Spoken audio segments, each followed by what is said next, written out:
Madame, Monsieur, bonsoir et merci de nous retrouver sur CAM 24. Voici la troisième livraison de la semaine, la dernière de ce mois de juillet 2013. Voici le sommaire de cette édition.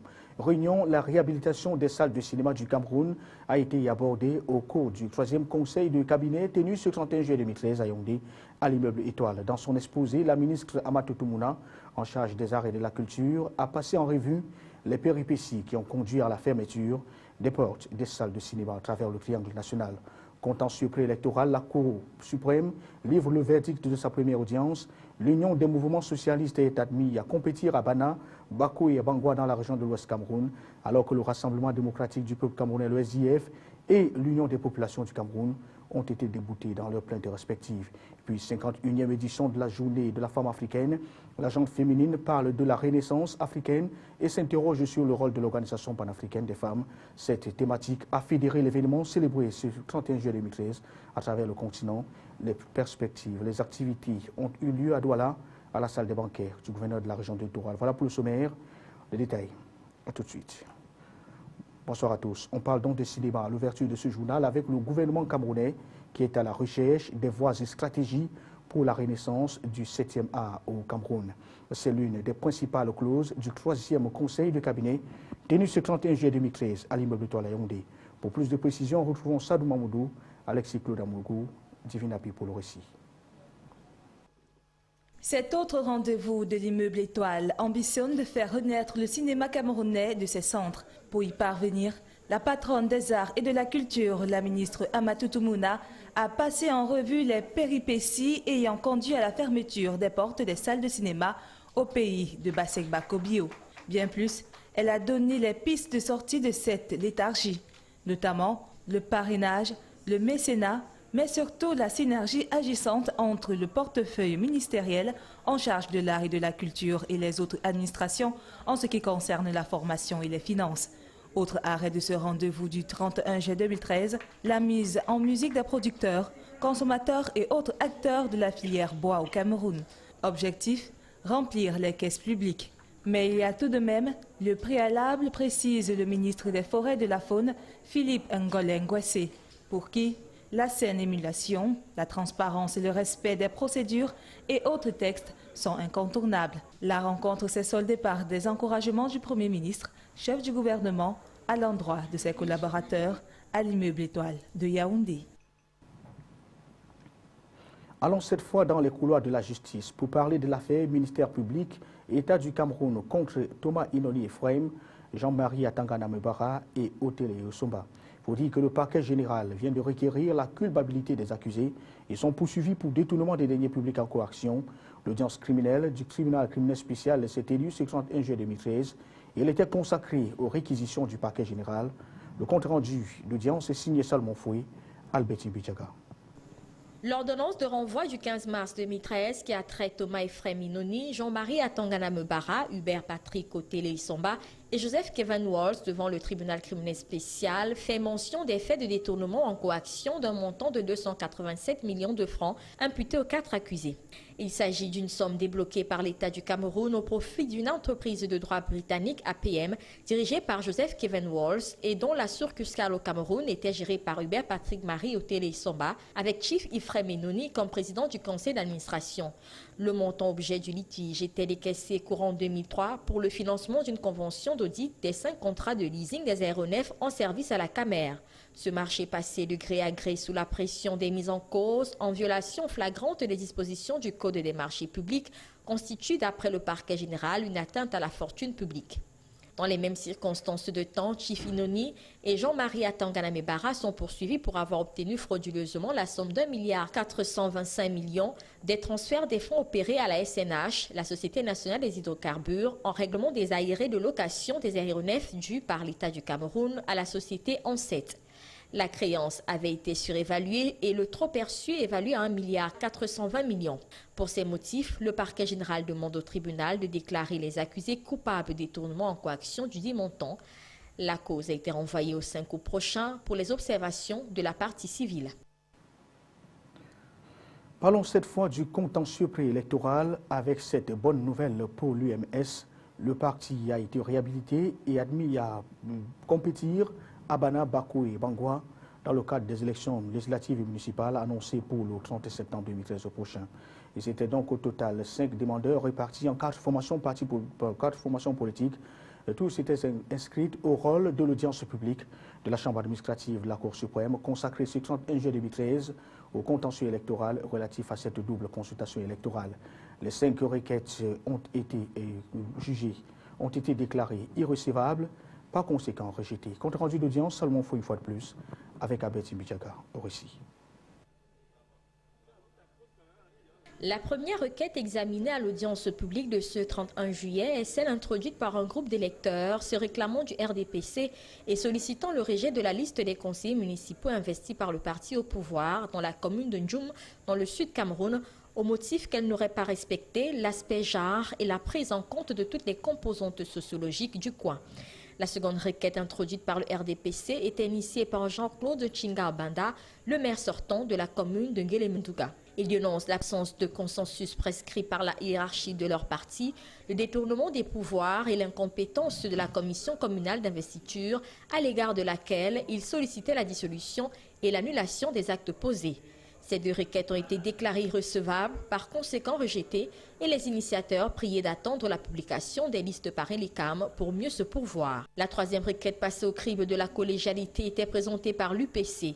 Le parti des crabes se plaint du retard qu'il a accusé dans la confection des dossiers de ses plénipotentiaires en course pour la conquête de la commune d'Ongwen dans la Sanaga-Maritime.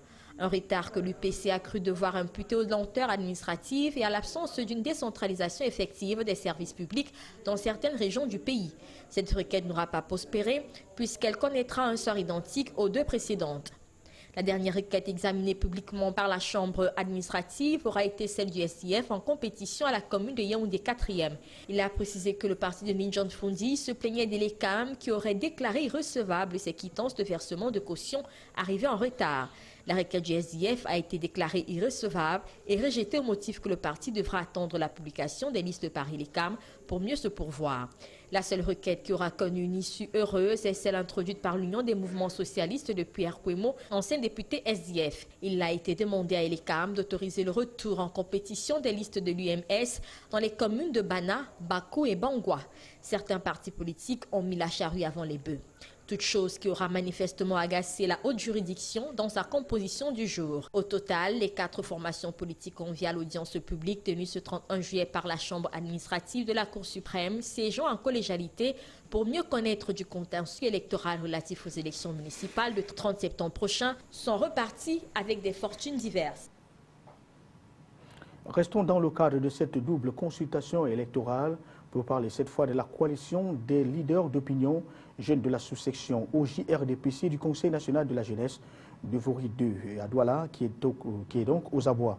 Les jeunes de cette coalition exigent en effet une prise en compte effective de leur représentativité telle que prévue par la hiérarchie du parti de la Flamme Ardente. Ils réclament de ce fait 13 sièges sur les 41 à pouvoir dans leur circonscription communale.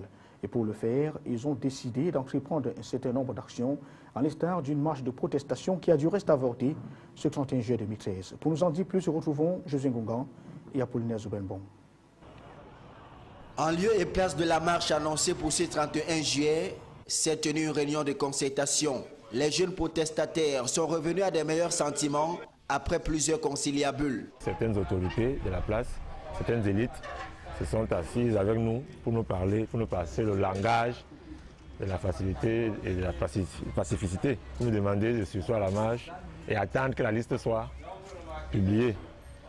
Bon, les jeunes de Neubel étant donc des jeunes conscients, patriotiques et civiques, on a donc accepté de suivre à cette marche. Mais ceci ne traduit pour autant pas la fin de la revendication. La coalition des leaders d'opinion jeunes s'est dit déterminée à explorer d'autres pistes au cas où celle de la négociation ne portera pas ses fruits. La loi permet que tout candidat inscrit dans une liste électorale, dans la circonscription électorale concernée, puisse porter une requête pure et simple au niveau de la Chambre administrative de la Cour suprême.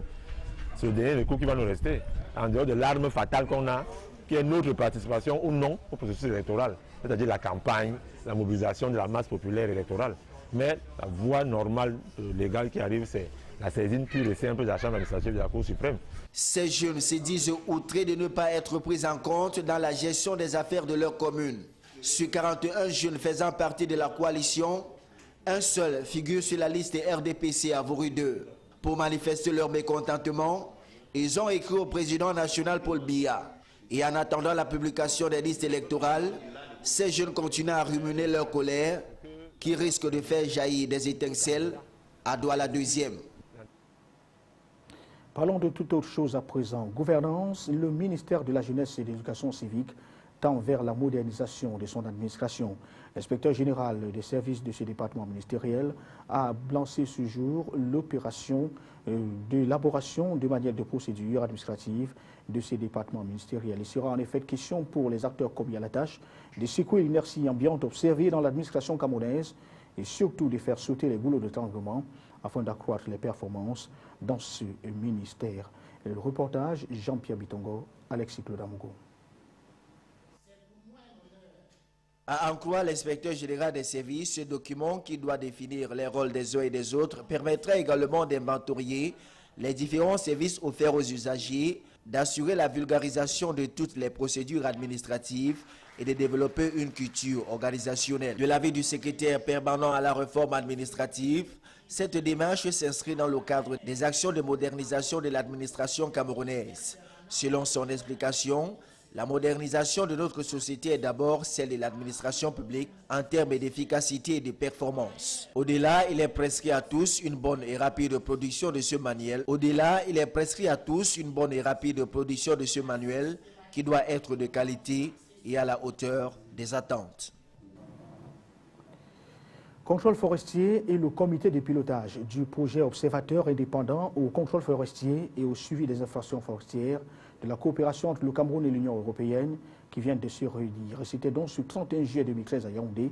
En toile de fond de cette rencontre se trouvait l'examen du rapport des activités du premier semestre et l'adoption d'un chronogramme d'activités pour le semestre à venir. Compte rendu, Florian Payot, Alexis Claude-Amougo, Michel Ateba pour le récit. Les travaux de la 7e session du dit comité de pilotage, présidé par Bruno Mfou, le directeur des forêts au ministère des Forêts et de la Faune, visaient principalement à examiner le rapport des activités du projet pour la période allant de janvier à juin 2013 et à arrêter les actions à mener d'ici la fin de l'année. Nous les avons formés et nous continuons la formation dans les régions. On a commencé par le centre, l'est, le sud. Maintenant, nous allons continuer dans les autres régions. À mi-parcours, l'OIF revendique plusieurs faits d'armes, dont les plus importantes sont le renforcement des capacités des officiers de police judiciaire à compétences spéciales et la bonne conduite des opérations de contrôle en s'inspirant du Code de procédure pénale. La production d'un guide du contrôle forestier au Cameroun et l'équipement des équipes de contrôle en matériel roulant et en GPS. Vous savez que le Cameroun a lancé une nouvelle procédure pénale, un nouveau code de procédure pénale en 2005 qui doit être maîtrisé par tous les corps, par tous les secteurs informels.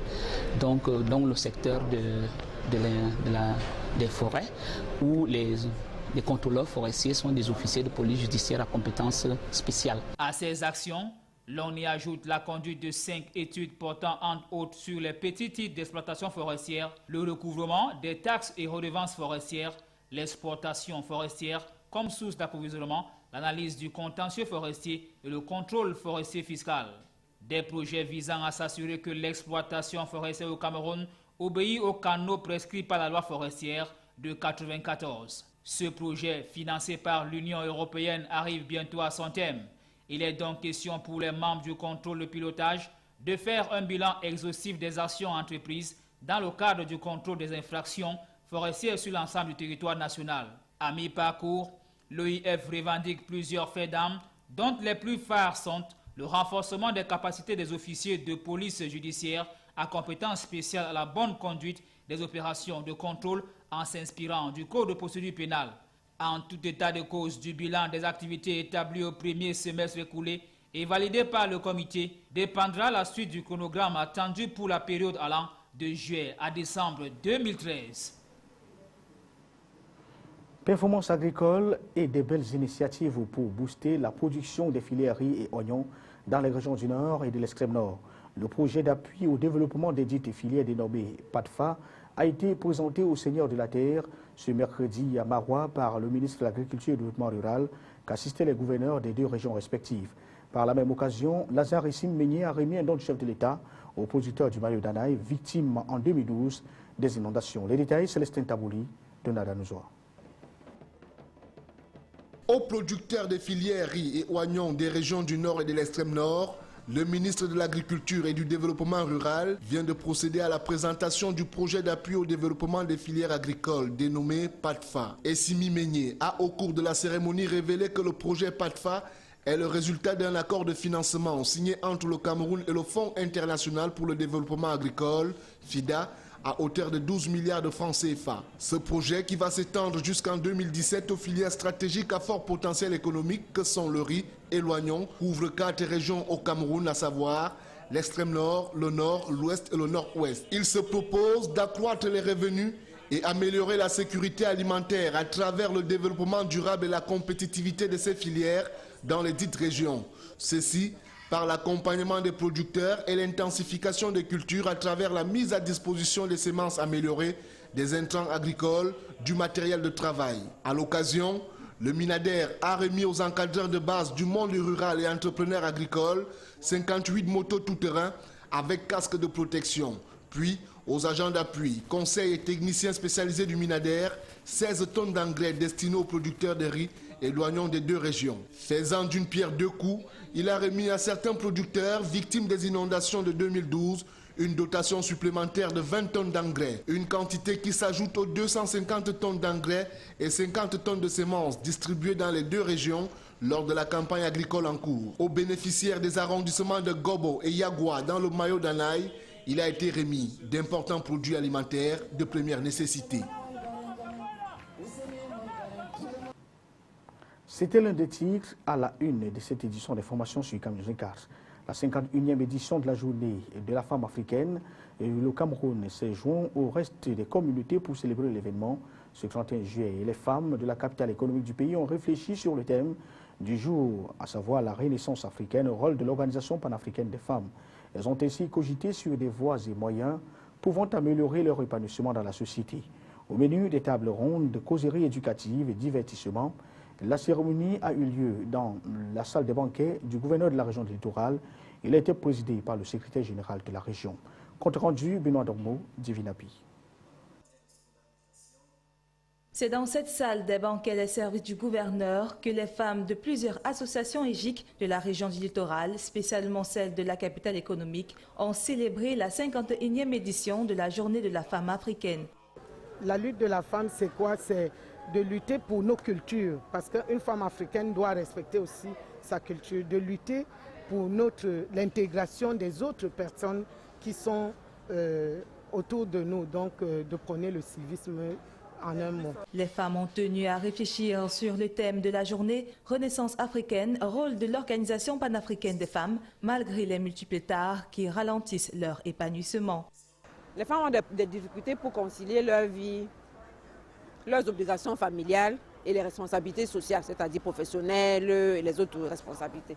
Elles ont des problèmes d'accès à la prise de décision, que ce soit au niveau même de la famille, que ce soit au niveau de la communauté et au niveau même de toute la société. Elles ont des problèmes de violence. Elles ont des problèmes de violence vraiment de toutes sortes, parce que la tradition même elle a certaines pratiques qui sont néfastes à l'éducation de la femme.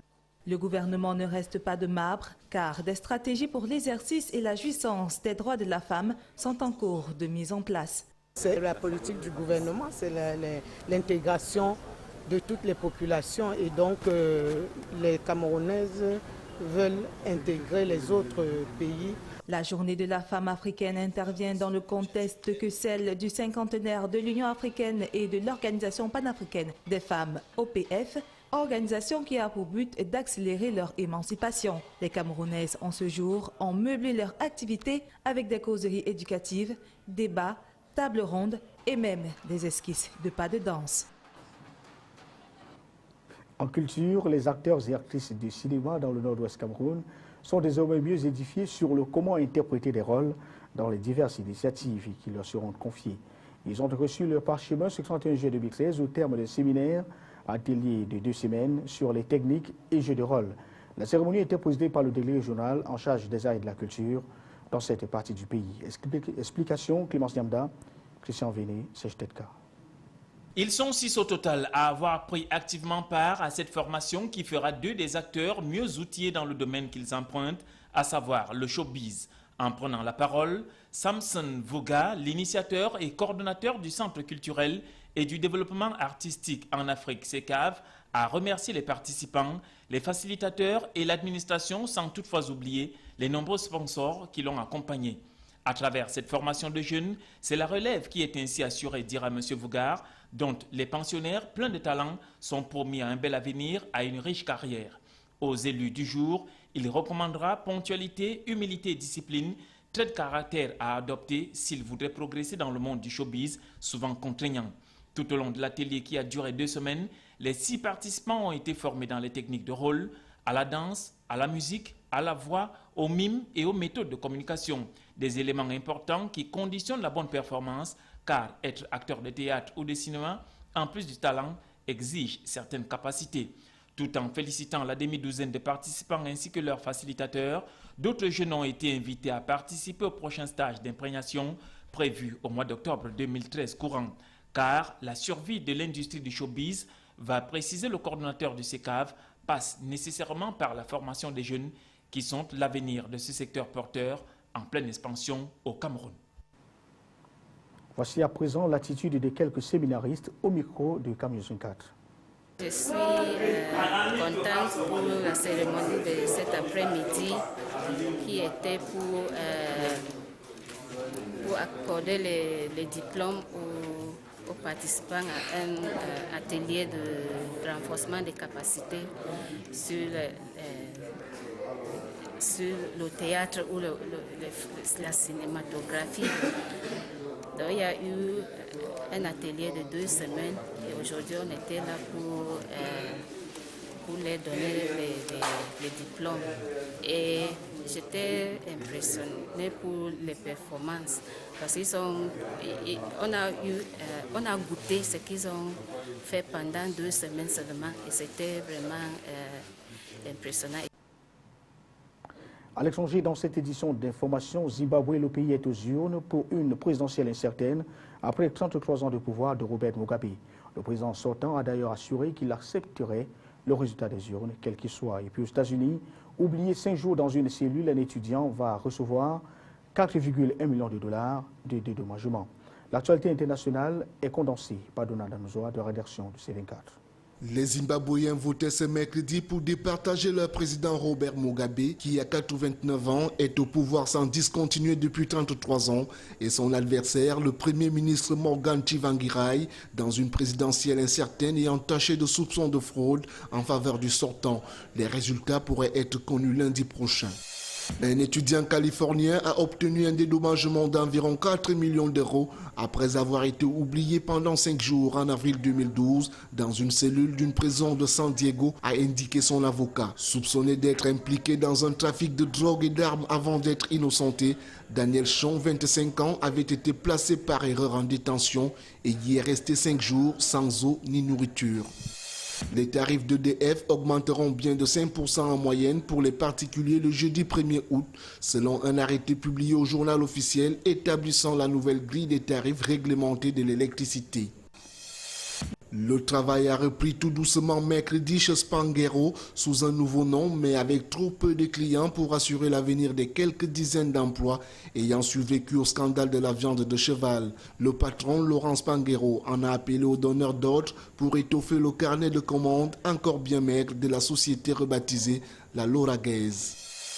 La petite main malhabile de Nijiya tient fermement le pinceau, bien droit comme il se doit. Grâce à un robot relié au pinceau, cet écolier japonais de 10 ans devient l'espace d'un moment un expert calligraphe. Il y a quelques jours, Nijiya Kuruta et ses copains d'un collège de Yokohama, près de Tokyo, ont fait connaissance avec un étrange robot calligraphe.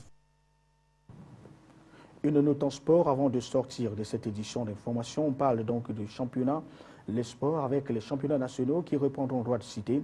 Le week-end prochain, les 28 présidents des clubs d'élite ont ainsi levé le mot d'ordre de grève cet après-midi au terme de la réunion de concertation tenue avec le président du comité de normalisation de la Fédération camerounaise de football, le professeur Joseph Ourouna. La rencontre a abouti à 2 grosses résolutions, à savoir la mise sur pied d'un conseil d'administration contrôlé par les clubs et la création d'un comité de surveillance des fonds. Ainsi, les présidents des clubs ont accepté de suspendre leur mot d'ordre de grève afin de faire descendre les équipes dans les stades les samedis 3 et dimanche 4 août prochains pour le compte de la 19e journée. C'est ainsi, voilà qui nous amène donc au terme de cette édition d'information sur Cam'News 24. Mesdames, Messieurs, merci pour votre fidélité. Nos programmes se poursuivent. Bonsoir.